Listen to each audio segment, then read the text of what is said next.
Bienvenida o bienvenido a esta exploración del Diario Oficial de El Salvador. Hoy revisamos la edición del viernes 5 de septiembre de 2025, Corresponde al tomo 448, número 167. Y bueno, tenemos un compendio interesante, decretos legislativos importantes, decisiones ministeriales y también pues el pulso de la vida legal cotidiana a través de avisos y edictos. La idea es extraer lo esencial, ¿no? Lo que realmente importa de estas páginas oficiales. ¿Qué nos dicen estos documentos sobre las prioridades del gobierno, los cambios en la regulación y, bueno, cómo se reflejan las historias individuales y empresariales en el registro público? Vamos a analizarlo a fondo. Precisamente. El diario oficial, aunque a veces pueda parecer denso, es un espejo fascinante de cómo funciona el Estado y cómo sus decisiones impactan la economía y, claro, la vida de las personas. Hoy vamos a poner la lupa sobre decretos clave, autorizaciones que mueven la economía local y también esa diversidad de trámites que, bueno, configuran el día a día legal. Perfecto. Empecemos entonces con una cifra considerable. El decreto legislativo número 397. Se trata de una reforma al presupuesto general de 2025. La Asamblea Legislativa aprobó incorporar $6 millones. La fuente, un préstamo interno del Banco de Fomento Agropecuario, el BFA. Ajá. Y esos 6 millones tienen un destino muy, muy específico. El Centro de Desarrollo de Comercio Agropecuario, el CDK. El propósito declarado es impulsar el programa Fomento de la Siembra de Alto Rendimiento de Maíz y Frijol. Ojo, esto va más allá de simplemente comprar insumos, El enfoque parece estar en la tecnificación y mecanización de los procesos agrícolas. O sea, es una apuesta por aumentar la producción y la productividad en granos básicos, que son cruciales, ¿verdad?, para la seguridad alimentaria y la economía rural. Sí, me llama la atención el nivel de detalle que mencionas. El dinero se asigna al rubro 54, adquisiciones de bienes y servicios, y dentro de eso, a la línea de trabajo 01, innovación, competitividad y programas agroproductivos. Incluso se identifica la fuente específica del financiamiento, Código 229, Banco de Fomento Agropecuario, BFA. ¿Este nivel de detalle es estándar o sugiere un control particularmente riguroso para este préstamo en específico? Bueno, es una práctica estándar y necesaria en la gestión presupuestaria pública, especialmente cuando se trata de fondos que vienen de préstamos, ya sean internos o externos. La transparencia y la trazabilidad son fundamentales, ¿no? Cada dólar debe tener una etiqueta clara, digamos, para permitir la auditoría y el seguimiento. Lo que sí resalta quizás es la focalización. O sea, no es un gasto genérico en agricultura, sino una inversión dirigida a la innovación y competitividad, lo cual sí indica una estrategia definida detrás del financiamiento. Entendido. Ahora, otro decreto que captó mi interés. Se autoriza al Fondo Social para la Vivienda, al FSB, a donar inmuebles. Y lo realmente llamativo aquí son las condiciones, ¿no? Estas donaciones estarán exentas del impuesto sobre transferencia de bienes raíces y de los derechos registrales. Y más aún, no se requerirá presentar solvencia municipal ni tributaria para inscribir la donación. Eso suena una vía muy, muy expedita. Definitivamente es una medida que busca agilizar al máximo la transferencia de estos inmuebles. La exención de impuestos y derechos registrales, elimina barreras económicas significativas. Y la no exigencia de solvencias municipales y tributarias quita pasos burocráticos que suelen demorar estos procesos. Podría interpretarse como una herramienta potente para programas de regularización de tenencia, quizás, en asentamientos informales o para destinar propiedades a fines sociales específicos de manera rápida. Pero, a ver, ¿eliminar el requisito de solvencias no podría generar problemas a futuro? ¿Qué pasa si esos inmuebles tienen deudas pendientes con el municipio o con el fisco? Esa es la contraparte, claro. Es el riesgo inherente a este tipo de agilización. Se prioriza la transferencia rápida, posiblemente para cumplir una meta social o resolver una situación de vivienda precaria, pero se corre el riesgo de transferir inmuebles con cargas ocultas o deudas que luego podrían recaer sobre el nuevo propietario o quedar en un limbo legal, ¿verdad? Es un balance delicado entre la eficiencia administrativa para fines sociales y el control fiscal y registral riguroso.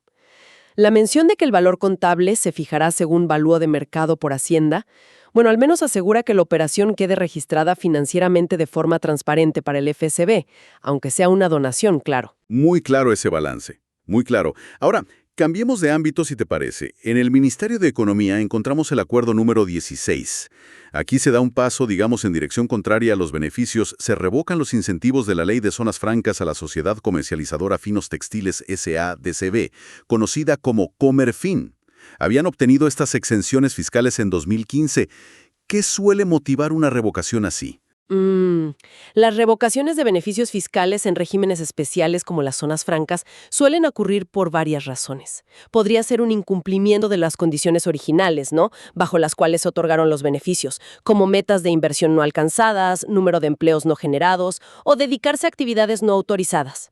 También puede ser por cese de operaciones de la empresa o, menos comúnmente, por un cambio en la política económica del gobierno que reevalúa la pertinencia de esos incentivos. Entonces, para Comerfin, ¿esto implica simplemente volver a pagar impuestos como cualquier otra empresa? Exactamente. La consecuencia más directa es esa. La empresa pierde las exenciones fiscales. Impuestos sobre la renta, impuestos municipales, aranceles de importación, todo eso. Y pasa a operar bajo el régimen tributario común. Es un cambio significativo en su estructura de costos y rentabilidad, claro. El acuerdo, de hecho, deja sin efecto varios acuerdos previos que le concedían y regulaban esos beneficios. Marca un corte claro. Ok. Pasando al Ministerio de Gobernación y Desarrollo Territorial, vemos un acto de formalización importante. Se aprueban los estatutos y se concede personería jurídica a la Iglesia Evangélica Jesús el Buen Pastor, la IGEGBP, ubicada en Cantón El Coyoyullito, allá en la Unión Sur. El documento detalla sus fines religiosos, su estructura interna y su carácter apolítico y no lucrativo.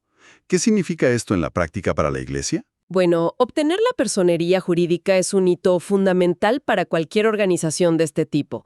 Pasa de ser un grupo de fieles, digamos, a ser una entidad reconocida por el Estado, con capacidad legal propia. Esto le permite realizar actos jurídicos a su nombre, poseer bienes inmuebles, abrir cuentas bancarias, firmar contratos, por ejemplo, de arrendamiento o servicios, recibir donaciones formalmente y tener representación legal. Sin personería jurídica, todas estas acciones tendrían que hacerse a título personal de sus miembros, con los riesgos y limitaciones que eso implica. La publicación en el diario oficial es, pues, el último paso que le da existencia legal frente a terceros. Interesante cómo el diario oficial captura tanto la regulación económica como la organización social, ¿verdad? Y hablando de actividad económica local, la Dirección General de Energía, Hidrocarburos y Minas autoriza 2 nuevas estaciones de servicio en San Miguel Norte. ¿Qué detalles nos dan estas autorizaciones? Sí, son los acuerdos 71 y 72 del 2025.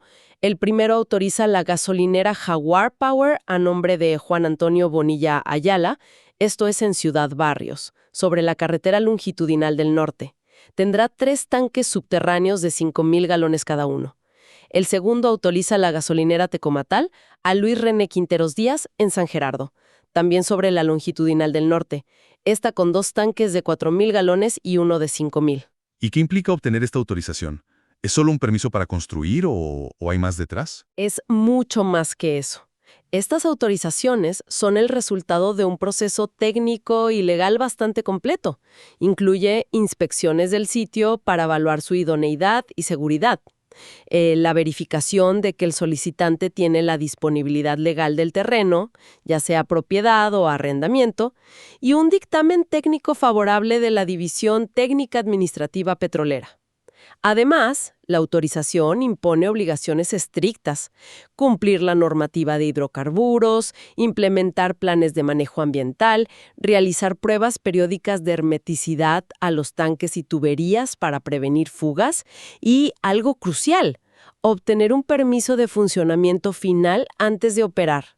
Y para eso se exige una póliza de seguro de responsabilidad civil vigente. Y mencionan plazos, veo aquí. Inicio estimado en diciembre 2025 y finalización en diciembre 2028 para ambos. 3 años parece un plazo amplio para construir una gasolinera, ¿no? Podría parecerlo, sí. Pero estos plazos suelen contemplar no solo la construcción física como tal, sino también la obtención de otros permisos, los municipales, los ambientales, la instalación de equipos especializados, las pruebas finales y la puesta en marcha.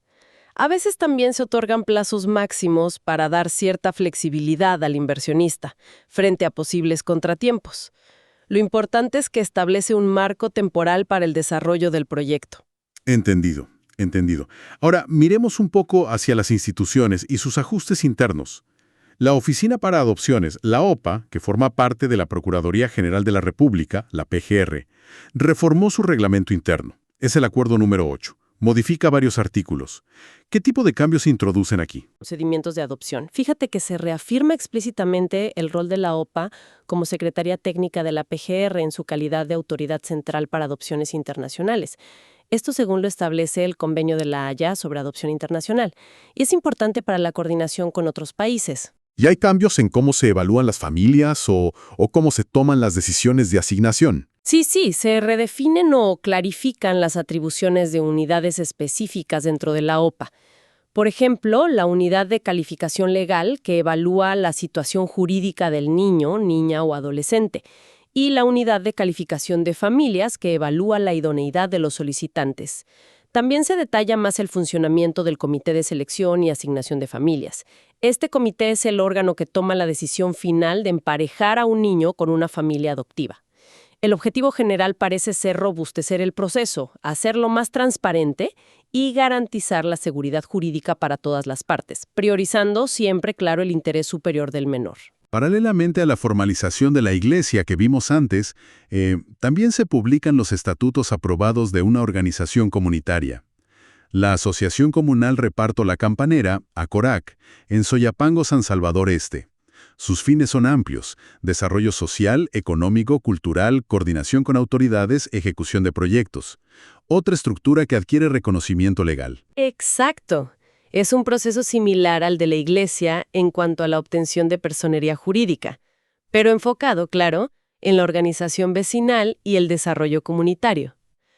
La formalización, a través de estatutos aprobados y publicados, le da a CEACORAC una base legal para gestionar proyectos, por ejemplo, mejoras de infraestructura, programas sociales, para representar oficialmente los intereses de los residentes de La Campanera ante la municipalidad u otras entidades, y para buscar financiamiento o cooperación de ONGs u organismos internacionales. Los estatutos son, digamos, su carta de navegación. Definen quiénes son, qué buscan, cómo se organizan y cuáles son las reglas del juego para sus miembros. Vemos también algunos reconocimientos y movimientos de personal. En educación, se otorga la condecoración Antorcha a la Excelencia Académica al capitán médico cirujano Juan Pablo Arriaga García, por destacar en una maestría militar. Y en defensa, se transfiere a un oficial, el teniente de caballería Óscar Ernesto Reyes Quintanilla, de la situación activa a la de reserva. ¿Son estos trámites rutinarios o tienen alguna implicación particular? En general, son reflejos de la gestión interna de las instituciones del Estado, ¿no? Las condecoraciones académicas buscan incentivar la formación y la excelencia profesional dentro de estamentos como las Fuerzas Armadas. Y los traslados a la situación de reserva son parte del flujo normal de la carrera militar, determinados por tiempo de servicio, edad u otras causales establecidas en la ley. Aunque son decisiones individuales, su publicación en el diario oficial las hace oficiales y públicas. Llegamos ahora a la sección que suele ocupar más páginas: los avisos legales y edictos. Es un mosaico de situaciones personales y empresariales. Para darle un poco de orden, podríamos agruparlos. Vemos muchos avisos relacionados con sucesiones y familia. Cierto, es una categoría prominente. Ahí entran las numerosas publicaciones de aceptaciones de herencia, tanto las declaratorias interinas como las definitivas, que son pasos necesarios para que los herederos puedan tomar posesión de los bienes del causante. También las declaratorias de herencia yacente, un procedimiento especial que se inicia cuando una persona fallece y no aparecen herederos conocidos. El objetivo es llamar a posibles interesados antes de que el Estado pueda eventualmente reclamar esos bienes. Y en esta línea, aunque más drásticas, las sentencias de muerte presunta, que declaran legalmente fallecida a una persona desaparecida bajo ciertas circunstancias. Otra gran categoría parece ser la de bienes raíces y propiedad. Exacto. Aquí destacan los títulos supletorios y los títulos de propiedad por prescripción adquisitiva. Son procesos judiciales o notariales para que una persona que ha poseído un inmueble de forma pacífica y continua, pero sin tener un título de propiedad inscrito su nombre, pueda formalizar esa posesión y obtener un título legalmente reconocido e inscribible en el registro de la propiedad. Es clave para la seguridad jurídica de la tenencia de tierra, ¿verdad? También podríamos incluir aquí los nombramientos de administradores de condominio, como los que vimos para el Carmen Mountain Valley y Torre Las Américas, que son necesarios para la gestión de la propiedad horizontal. Luego está el tema de ciudadanía y estatus migratorio. Vimos casos concretos aquí. Sí, son ejemplos muy ilustrativos de los procesos de naturalización. Se publica la resolución que otorga la nacionalidad salvadoreña por nacimiento a María Eusebia Díaz Castro, de origen hondureño, probablemente acogiéndose a los convenios centroamericanos que facilitan este proceso. Y por otro lado se publican las solicitudes, ojo, no la concesión aún, de 2 personas que buscan la nacionalidad por naturalización por otras vías. Michael Gerald Crow, estadounidense, casado con salvadoreña, y Firuzeh Fatih Boschaloy, de origen iraní. Estas publicaciones son un requisito legal para dar publicidad a la solicitud y permitir posibles oposiciones. También hay mucho movimiento en el ámbito empresarial y comercial. Definitivamente. Vemos convocatorias a juntas generales de accionistas, como las de Villas Suizas de Apaneca S.A. DCB, Sociedad Anónima de Capital Variable, una forma común de organización empresarial, y Dizúcar S.A. DCB, que son reuniones clave para la toma de decisiones en las sociedades. Encontramos también balances finales de liquidación de empresas que están cerrando operaciones, como Construmasters e Inversiones Frasal. Publicar este balance es uno de los últimos pasos para disolver formalmente la sociedad. Avisos de reposición de certificados, ya sean de depósito a plazo fijo en bancos o de acciones de sociedades, que se hacen cuando el titular ha perdido el documento original. Y, por supuesto, el registro de propiedad intelectual. Correcto. Mencionamos varios ejemplos de registro de marcas y señales de publicidad comercial. Desde frases como «los divergentes son inmortales» o «iluminamos tu sonrisa», hasta nombres de marcas como Speedmax para neumáticos, Hydrotem para farmacéuticos, Aoxshield Technology para cosméticos Beiersdorf o Cartan para medicamentos. ¿Por qué es tan importante publicar esto? Bueno, la publicación en el diario oficial es parte del proceso de registro de marcas y señales. Da publicidad a la solicitud y permite a que terceros que consideren tener un derecho previo sobre una marca similar puedan oponerse. Una vez registrada, la marca otorga a su titular el derecho exclusivo de uso en relación con los productos o servicios para los que se registró, protegiendo así su inversión y reputación comercial. Es fundamental para la competencia leal y la protección del consumidor.